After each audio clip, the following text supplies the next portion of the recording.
ever notice how quiet it gets right before someone suggests something stupid? That's this moment, right here. So before you pitch another grand quest, let me finish this stew, and maybe a second bowl, for we have another adventure in Phelan. I'm War Master Matt. And I'm Phelan Jon. And welcome back to the Sleeping Grush podcast, your source for information from every corner of the world of Phelan. Today's episode, as every episode is brought to you by the Cardboard Corner Cafe, where our Chief Information Officer and CEO are sitting right now, but the rest of us are remote today. Cardboard Corner Cafe is the best place in Kansas City to play some games, have some great food, and a drink. Now in 2 locations at the Lenexa Public Market and in Overland Park. If you find yourself in Kansas City, want some camaraderie and games, Cardboard Corner is the place to go. All right, well, today we are going to start with our On the Table segment, and to bring that to us, here is Jon. Yeah, so Tales of Desperation. That's what we're here to talk about. So, as you know, dear listeners, we have a studio painter paint each one of our models so that we can put them on display when we go to conventions, and so that we can use them for photography, for marketing purposes, to put a version in the store, to put them on the model stack cards, etc. And so this is being recorded right before Thanksgiving Black Friday weekend, and we are having a sale coming up here soon. And during that sale, we've got a couple of different promotions, and one of them is we are making available an alternate pose of the Coronan Moon's Priestess. She was done as a test model for, possibly making more 54 millimeter models for painters. That's not something we're currently expanding right now, but it might be something to do in the future. But we had the file, so we made her as a 32 millimeter model, made a limited number, and we're going to sell them. But we're kind of on a short timeline after we decided to do that. So we didn't have a painted version of her, and our studio painter was busy doing other things. So the team asked me to paint it. And if you know anything about the crew at DGS Games, I've got to be easily the least skilled painter in the group. So I put a lot of effort into her. Still not, a tiny fraction of the skill of presentation of Aaron, our studio painter, or other members of the team that are all talented artists. But I did paint a Coronan Moon's Priestess alternate sculpt, and she is the one in the photographs for the marketing pitch for the Black Friday sale, and it will be her image in the store entry this weekend when you go to purchase her, if you do. That was painted by yours truly. So that's my Phelan hobby element for this week. I think you did a great job on her, Jon. She looks great. And, she just lends herself really well to painting anyways. So she looks fantastic. It's a great sculpt. Jenn, you did a great job of doing that. By the way, we're joined today by Jenn, who's going to be our main guest today. But Jenn, you did a great job pulling that one together. And Jon, you did a great job painting her. So I know you're in self-deprecation mode there, but you shouldn't be. She looks wonderful. She got the job done. That she did. So for our moving on, for our Spike and Win segment, Matt's going to tell us about a game he played that is made by DGS but not Freeblaze. I mean, that's true, right? Right. Yeah, it's I wanted to talk about a game of Brightsword that I played just a couple weeks ago. This is something that Jacob Metzinger put on, and he's a great GM, and he has been wanting to do a game for me and my son, who's just getting into the hobby, just starting to play with some of the models and some of the rules. And then also for our friend Chris Smith and his daughter, Naomi, who, has had a hand in the Blade Daughter. So anyway, we just started. Unfortunately, Silas and I missed the first session, so Chris and Naomi went through the first session, and then Silas and I got to play it last week, or 2 weeks ago. I forget which it was, but anyway, a little while ago at tabletop with the kind of the crew around, and it was a fantastic setup. Jacob did a great job of a festival in Haredale where we meet our patron. And there was games being played and feats of strength to be had and feats of archery and all sorts of these things that you can do to earn some AP and get introduced to the rules and what's going on and the setting. I just want to say Jacob did a fantastic job with it. The board looked great. The gameplay was great. And maybe most importantly, especially as this is, my son's first game, it really held his attention and got him wanting more. So super thrilled with that. And, Brightsword is a fun way to tell things because, as you all know, I'm really into the narrative side of things. So Brightsword is always fun, and getting to share it with my son is even better.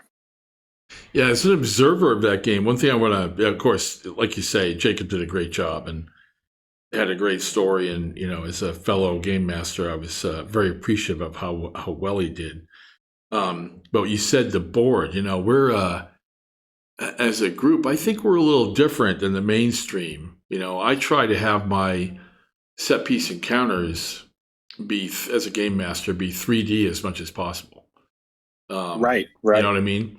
Whereas the typical, and I could be wrong, I'm not out there at every round table in the gaming world. The typical, game master, I don't think is putting on 3D terrained, all painted models, scenes every session. And I don't either, but I do for the ones where there are, it's a significant encounter, not just meeting one NPC in a dark alley.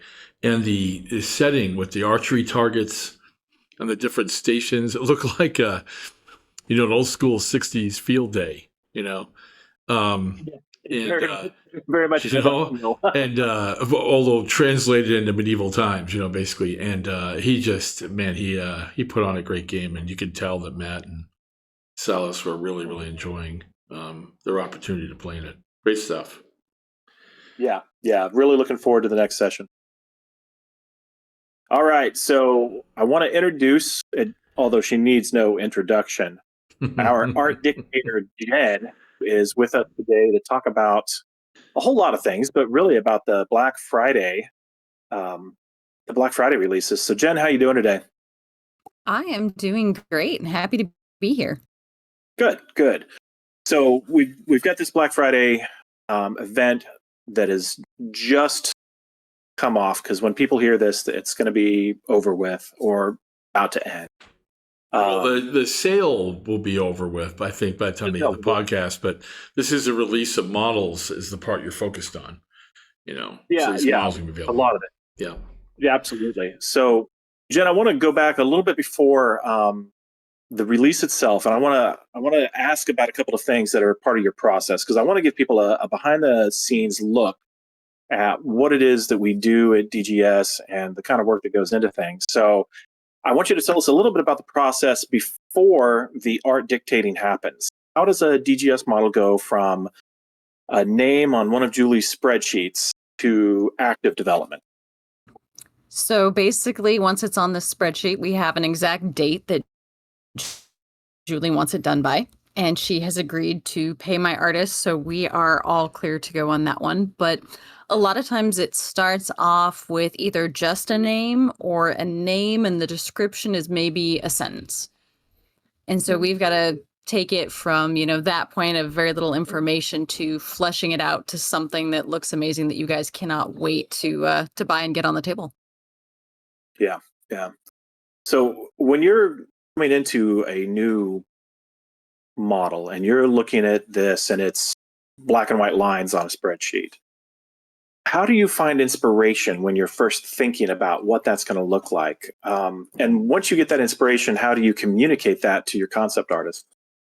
So the first step, a lot of the stuff that we do, and I think it is in part because we are kind of history nerds and military history nerds, a lot of our stuff has kind of a historical basis. Every faction has someone you can look back on that you pull some reference from.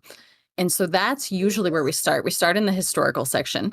And by we, I usually mean me, because as an art dictator, I don't share a ton of the stuff. But yeah, I usually start with the historical, and then being an avid gamer, there's a lot of other sources that I tend to look at in games that I play. What looks cool, movies, things like Lord of the Rings, obviously, is going to play in heavily. I've done a ton of Baldur's Gate 3, a lot of Skyrim. So you're just kind of looking through, and sometimes it's as simple as, I really love how this belt on this character was. Something along those lines. And we're just trying to tie it all together into something that always looks realistic, which is, I think, where the historical comes in. We try to find poses that somebody using that weapon would actually use. And then from there, I try to leave it open as much as possible to the artist. I'd like them to be inspired and participating as well. So I don't dictate everything, attaching that to the email when I'm describing it. Or sometimes it's as simple as, this is the kind of feel that we want this model to have. And especially with Neo, I just turn him loose with that. And then we get back, the first drawing, and we look at it and go, okay, is this giving me the feel that I wanted, or castable? And that's how we start those off. Interesting. So as you're doing this process, and it's not an overnight process. This is a lengthy process. This is usually drawn out over a longer period of time. What's the single greatest challenge that you found when developing a model from an artistic point of view? So before she answers, I have a guess. I'm putting my guess in my head, and I'm waiting to see if I got it right. Okay, so we'll see what she says. All right, well, Jon probably isn't going to be right on this one, but it's actually finding a pose, because I trust both, all of the costuming and that kind of stuff, but neither of them are combatants. So finding a pose that's going to seem realistic is one of the hardest parts of the job. Ah, interesting. So, Jon, what was your guess? Yeah, she's correct. That was not my guess. My guess was dealing with designers. Right? So I appreciate the heat taken off a little bit. I'm all good with that. No, I have a magic answer for that one. I just do whatever I want and find ways to convince you guys that you agree with me. All right. So, Jenn, let's say that one of our players is designing an NPC for a game of Brightsword. And they've read through all of our stuff. Where would you send them to look for aesthetic inspiration as they fill in their game? Well, like I said, if you want to follow along with what I do, you go back to, I would start by looking at see all of the amazing colors and patterns and things that exist there, and start getting a feel for, what kind of life does someone who wears something this intricate and this colorful live, and, start fleshing out some of your backstory, because it's also about where you're from, what the land around you is like. Do you have plenty of food? Do you have long winters where there's probably going to be a lot of singing and storytelling and ways to entertain yourself? And then also, like me, I would jump into a lot of the video games. I love some of the stuff on DeviantArt when you get into fan art of book series that you also love and that kind of stuff, and just seeing what you see that resonates with you and makes you feel the way that you want to feel when you're embodying this character. I love that. Jon, do you have anything to add to that? Because I know you do a lot of NPC design too for your games at Brightsword. Do you have a place where you go to work out an aesthetic? I would tell you that, as you know, Bob, I am a longtime Tolkien fan, but for this particular thing, for the creation of NPCs, you could do a lot worse than to kind of take a riff off of what George Martin does. And when I say that, I say these sort of, whether it's a main character or a side character, they've got the some kind of mark, like the Hound has the part of his face burned, and other things that have happened in the past, and they have these nicknames, and they would be given them by, typically derisively by peers or people they interacted with. And so the other day we had the characters in my game attended a party thrown by a senator, a Trazerite senator. And there was a character in there who everybody called the Dabbler, and just that alone, just that lends, you kind of have an image of your mind of what kind of person this is, but also you're curious about what they dabble in, Right. And so those Littlefinger, the Mountain, Kingslayer, you can, I wouldn't overdo it, right? I mean, a group of NPCs, the fact that one of them has a nickname makes them interesting. If they all have nicknames, you can't keep track of them. It's a mess. So, but to give them some tick, some thing, and of course, Jenn would be really good at doing it from a aesthetic or artistic standpoint. And, also, I'm always looking for the personality part because I have to play the roles of these people and need to make them interesting for my players. Right. Very cool. All right, let's switch up gears just a little bit and let's talk about Black Friday specifically. I'm going to ask Jon first.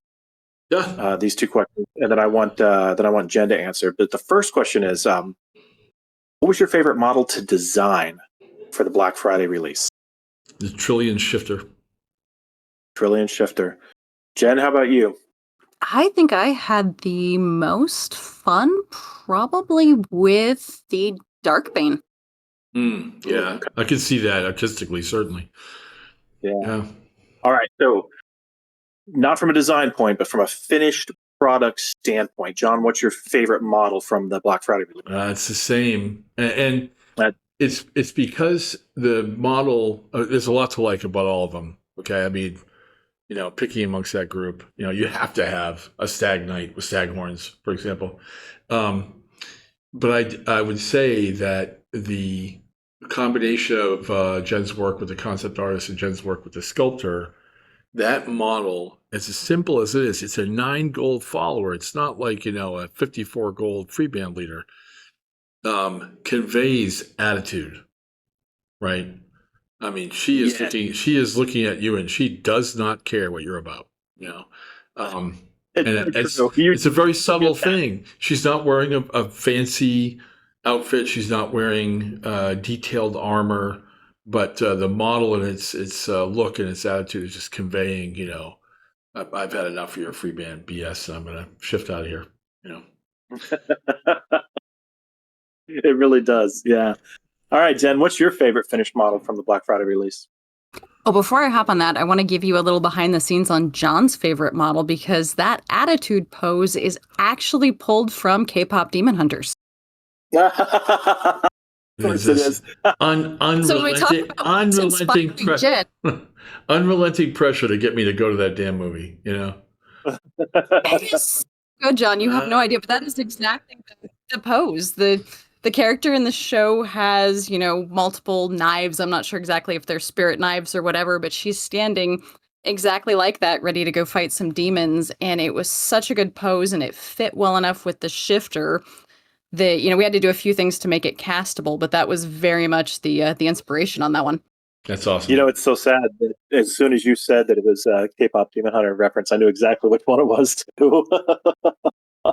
I'm still blissfully unaware. So that's awesome. You'd be more blissful if you just gave in, Jon. Yes, that's what they always say, right? Was I wrong about you liking nobody? You were not, and you know what? I give you a lot of credit for that. So I'm not gonna take as long to see K-pop Demon Hunters as I did Nobody, because you were absolutely right about that movie. So I gotta give you props for that. All right, well, my favorite finished product from the Black Friday line is actually the Standard Bearer. And in large part, it is because of the rules. Oh. Okay. Oh. She's just scratching all your itches. She is, yeah. She also wants me to see this movie, so she's sucking up a little bit, but whatever. So, yeah, that's an achievement for a designer, to have a rule or to have the way the model plays or supports your free band or plays with its play style be something that's attractive beyond just the look of it. That's what we're always seeking also, so that's good news. Right. So that's why that was the first one that I had painted up out of all of them. And it was a lot of fun. The banner's a nice, huge space to work on, mostly flat. So you could definitely try some crazy freehand. I haven't gone that wild yet. Yeah, I got to see if I can manage a freehand Crown of the West on there. We'll see. That'll be fun. I'm anxious to see what everybody does with those, and we might do a contest in the future. Oh, that's a good idea. I like that idea. Yeah, because it's a blank canvas. It's a really good looking model. I will have to say that from a photography standpoint, the colors that Aaron used on it really popped more than some of the other ones. I think that the Trillion Shifter was probably the most photogenic just because of its pose and everything. But as far as like just popping and making a great photograph, the Standard Bearer was probably the best one, and it's certainly the easiest for me to work with in the editing process. I'm going to say, because I'm going to answer this question about the finished Black Friday releases, because I didn't have any a hand in the design work on the art or the rule side. But the Banshee is my favorite of the Black Friday releases. There is just something really amazing about it. The face and the distension and the fact that it's a creature, that we can use in so many different things. And we're going to see some examples of that, not just here very soon, but in the future too. So I am really looking forward to getting my brush on that model. When we talk after this, Matt, remind me that I have a lore thing I got going on with the Banshee that I want to put into what we're planning for next year. And that's also a teaser to our listeners. Oh, perfect. That's awesome. That's awesome.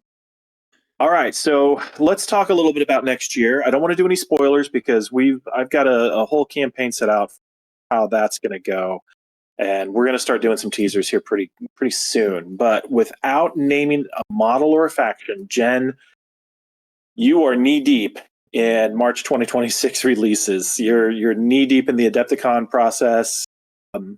What has been your favorite thing about the art direction for those releases so far? They let me do another horse, despite Colin's, protestations. We get more horses.